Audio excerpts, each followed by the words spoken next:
आज की वीडियो में मैं आप लोगों से बहुत ही ज़बरदस्त यूनिक सी टिप्स एंड ट्रिक्स शेयर करूंगी जो कि आप लोगों ने किसी भी चैनल पर नहीं देखे होंगे और आप लोगों को बहुत ही अच्छा गाइड करने वाली हूँ। किस हवाले से वो आप लोगों को वीडियो देखने पर ही पता चलेगा।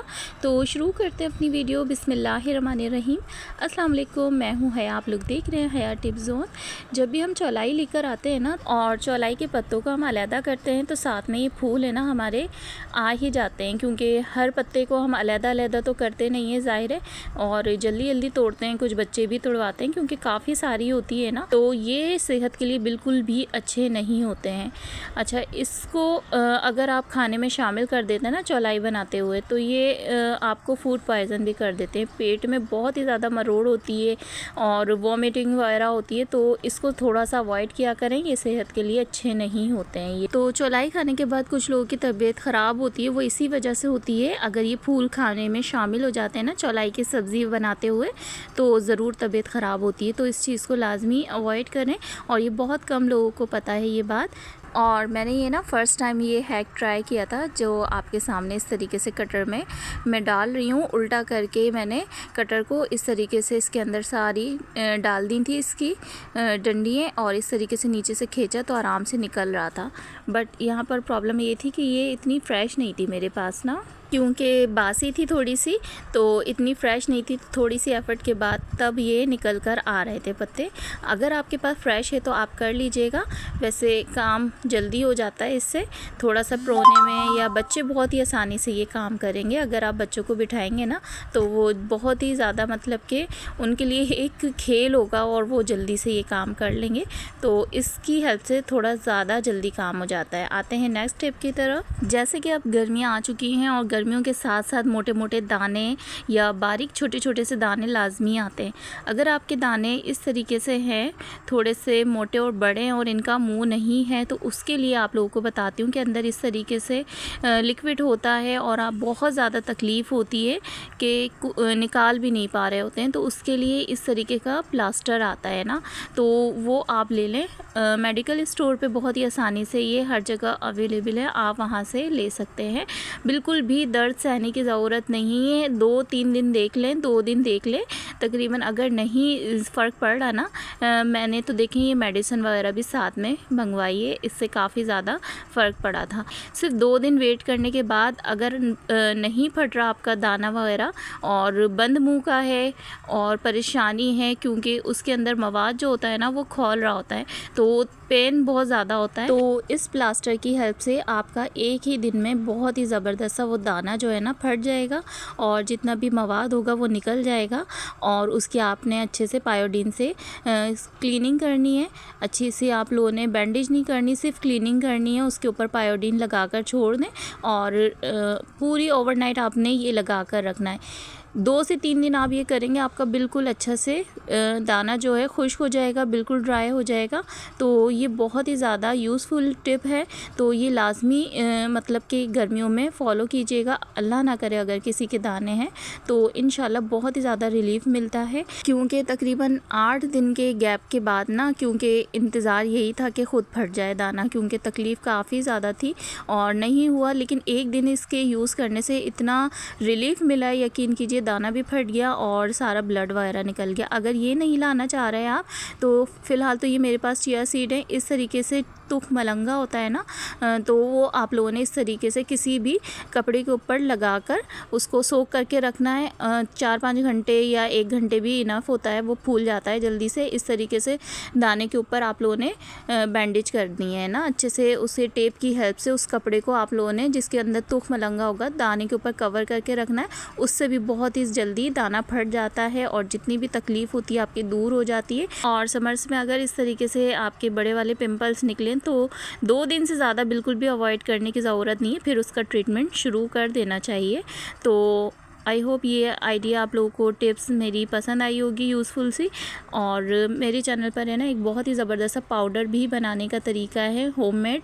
आप वो बनाएं, बहुत ही बेहतरीन है, मार्केट से कई गुना ज़्यादा बेहतरीन है वो पाउडर, और बहुत ही आसान तरीका है। कोई भी इतने सारे उसके इंग्रेडिएंट नहीं हैं। एंड स्क्रीन पर शो हो जाएगा, वहाँ से जाकर प्रिकली हिट पाउडर बनाना सीख सकते हैं। तो अब जो बात मैं आप लोगों से शेयर कर रही हूँ ना, ये बहुत ही ज़्यादा इंपॉर्टेंट है। जो किचन बनाना चाहते हैं हैं, स्पेशली उन लोगों के लिए। तो जैसे कि किचन में इंस्टॉलेशन वगैरह हम लोग सिंक की करवाते हैं या फिर स्टोव वगैरह की, तो इस चीज़ के लिए ना गाइडेंस की थोड़ी बहुत ज़रूरत होती है। जिसका हो तो आप उनसे ज़्यादा पूछ लें तो ज़्यादा बेहतर है, क्योंकि ये एक्सपीरियंस करने से ही हमें पता चलता है कि हमें किस चीज़ की ज़रूरत है, कौन सी चीज़ हमें इरिटेट कर रही है। अब यहाँ पर है ना, जैसे मेरा किचन है, माशाल्लाह आपको देखने में सब कुछ सेट लग रहा होगा, बट इसमें अब जाकर ये मसला हो गया है। ये जो मैंने स्टोव लगवाया है ना, तो ये बिल्कुल भी प्रॉपर काम नहीं करता है। मैं रहती हूँ सेकंड फ्लोर पर, बट गैस का बहुत ही ज़्यादा इशू है। और सिर्फ मेरे ही घर पर नहीं, ये जहाँ जहाँ ये वाले स्टोव है ना, तो जिसने ख़रीदा उसकी यही शिकायत होती है कि इसमें गैस है ना, फ्लेम वगैरह बहुत ही कम आती है, बहुत ही लो आती है। सिर्फ और सिर्फ लोग इसलिए लगवा लेते हैं क्योंकि ये किचन में आपको बहुत ही ज़्यादा अच्छा लगता है, और हर कोई यही चाहता है कि हमारा किचन अगर हम न्यू बनवा रहे हैं ना, तो थोड़ा सा मॉडर्नाइज बनवाएं ताकि वो अच्छा लगे। तो लेकिन उसमें ये भूल जाते हैं कि सबसे मेन चीज़ किचन में यही है, स्टोव। अगर यही ठीक नहीं होगा तो बाकी हमारे किचन में कोई भी किसी भी चीज़ का इतना कोई रोल नहीं है जितना कि एक चूल्हे का होता है ना। जब भी आप किचन वगैरह बनवा रहे हों, इसके काउंटर टॉप पर आप लोग कटिंग करवा कर इस तरीके से फिक्स करवा देते हैं ना ये स्टोव, तो कुछ अरसे के बाद अगर आपको पता चलता है कि ये स्टोव वर्किंग नहीं है, इतना अच्छा वर्क नहीं करता, और दूसरे अगर आप लाकर इसकी जगह शिफ्ट भी करना चाहते हैं, तो वही थोड़ा बहुत फ़र्क होता है, क्योंकि वो न्यू लेकर आएंगे तो थोड़ा अच्छा वर्क करेगा, थोड़े टाइम के बाद यही हो जाता है। और ये जो आप लोग कटिंग करवाते हैं ना काउंटर टॉप को, तो ये बिल्कुल एक मर्तबा का डिसीजन होता है, मतलब कि आप बार बार ये काम नहीं करवा सकते। अगर करेंगे तो इस टाइप का दोबारा नहीं हो पाएगा। जैसे ये कटिंग होकर ये निकाल लिया जाता है ना पीस, और आप चाहते हैं कि दोबारा जुड़ जाए, तो ये आप इसके डबल पैसे भी आप देकर लगवाएंगे ना, तो बहुत ही ज़्यादा मुश्किल से कोई ये काम करेगा। क्योंकि न्यू तो सभी लगा देते हैं, लेकिन रिपेयरिंग जो होती है ना, वो कोई भी नहीं करता है। तो काउंटर टॉप को आप लोग कटिंग कभी भी ना कराएं, क्योंकि ऊपर ही स्टोव रखें। अगर आपको चेंज करना हुआ भी तो वो बहुत ही आसानी से ईज़िली आप अपनी पसंद का जो भी स्टोव लाना चाहते हैं ना, बड़ा छोटा, वो आप ला सकते हैं। अगर स्टार्टिंग में जब भी आप बहुत ही अच्छे से ये स्टोव लगाते हैं ना, तो वर्किंग करता है, गैस भी आती है और प्रॉपर वर्क करता है, आपको बहुत ही अच्छे लगते हैं। बट जैसे जैसे टाइम गुजरता रहता है ना, आपको पता चल जाता है कि इसकी फ्लेम है ना बिल्कुल कम होती जाती है, और वक्त के साथ साथ ये बिल्कुल ख़त्म हो जाती है इसकी फ्लेम। और ये चूल्हे बहुत ही कम अच्छे हैं, ये वाले ज़्यादा बेहतर हैं। जो पुराने ज़माने के हुआ करते थे ना, ये बहुत अच्छा वर्क करते हैं। और अगर आप किसी ब्रांड पे जाना चाहते हैं तो ब्रांडेड स्टोव ले लीजिए, वो भी अच्छे होते हैं, बट ग्लास के मत लीजिएगा। तो पुराने ही, मैं कहती हूँ कि पुराने वाले ही सही रहते हैं। और इस तरीके से मैंने ये दोबारा मार्बल है ना अपना फिक्स करवाया, क्योंकि कटिंग करके ये रखा हुआ था, तो बस रखा रह गया, वरना तो हमारे घर में ऐसी चीज़ें बचती नहीं है, फ़ौरन इसको ठिकाने लगा दिया जाता है। मतलब इसका कुछ ना कुछ करके कर दिया जाता है या फिर फेंक दिया जाता है। इतना सा पीसी जो आपको ट्रायंगल नज़र आ रहा है ना, तो सिर्फ और सिर्फ ये हमारा मार्केट से आया है दोबारा, क्योंकि ये जो आए थे ना कटिंग करने के लिए, तो उनसे ये टूट गया था, और फिर ये हमने तवज्जो भी नहीं दी, ये फेंक दिया हमने। और ये मेरे ख्याल में ऐसे ही बच गया था, क्योंकि टाइम नहीं मिला किसी को कुछ करने के लिए, वरना ये बचता नहीं। तो ये पूरा का पूरा अगर आप स्लैब डलवाएंगे तो वो आसानी से आपका 10,000 का या 8,000 का डल जाएगा। लेकिन अगर आप सिर्फ इतना पीस बोलेंगे ना, तो वो आपको 5-6 हज़ार में भी कोई करके नहीं देगा। बिलीव मी, ये काम मैं करवा चुकी हूँ ना, मुझे पता है। और इसको मैंने इस तरीके से रिपेयर करवाया कि अंदर एक और इसके स्लैब था नीचे, जो सीमेंट वगैरह के होते हैं ना, तो कटिंग तो खैर वो भी हुआ है, बट उसके जो थोड़ी थोड़ी सी किनारे थे ना, उसमें उन्होंने सरिया फंसाकर और शटरिंग वगैरह करके उसके अंदर सारा सीमेंट और बजरी वगैरह फिक्स करके इस तरीके से इसके अंदर फिलिंग हुई है, फिर जाकर ये ऊपर वाला फिक्स हुआ है मार्बल। तो इस तरह से कहने का मतलब ये है कि मेरे पास ये स्लैब था, तो ये इसके अंदर मतलब कि हमने इंस्टॉल करवा लिया। अगर नहीं होता तो ज़ाहिर है हमें पूरा का पूरा ऐसे ही निकलवाना पड़ता पूरा स्लैब, और फिर न्यू इंस्टॉल करवाना पड़ता। तो कोशिश करें, अगर आप कटिंग करवा ली है आपने या करवाने का इरादा है, तो इस तरीके से ये जो रखा हुआ होता है ना कटिंग इसकी, तो वो बिल्कुल भी वेस्ट मत किया करें। कभी ना कभी काम आ जाएगी। आपका माइंड चेंज हो जाता है कि हम कभी स्टोव चेंज करेंगे, वरना तो ये मैंने देखा है काफ़ी ज़्यादा प्रॉब्लम आती है। लोग है ना प्लाई वगैरह रख कर फिर उसके ऊपर स्टोव रखते हैं। तो काफ़ी ज़्यादा किचन में मैंने ये चीज़ देखी है। और मेरे पास जो यहाँ पर इंस्टॉल हुआ था ना स्टोव, वो भी मैं आपको दिखाती हूँ।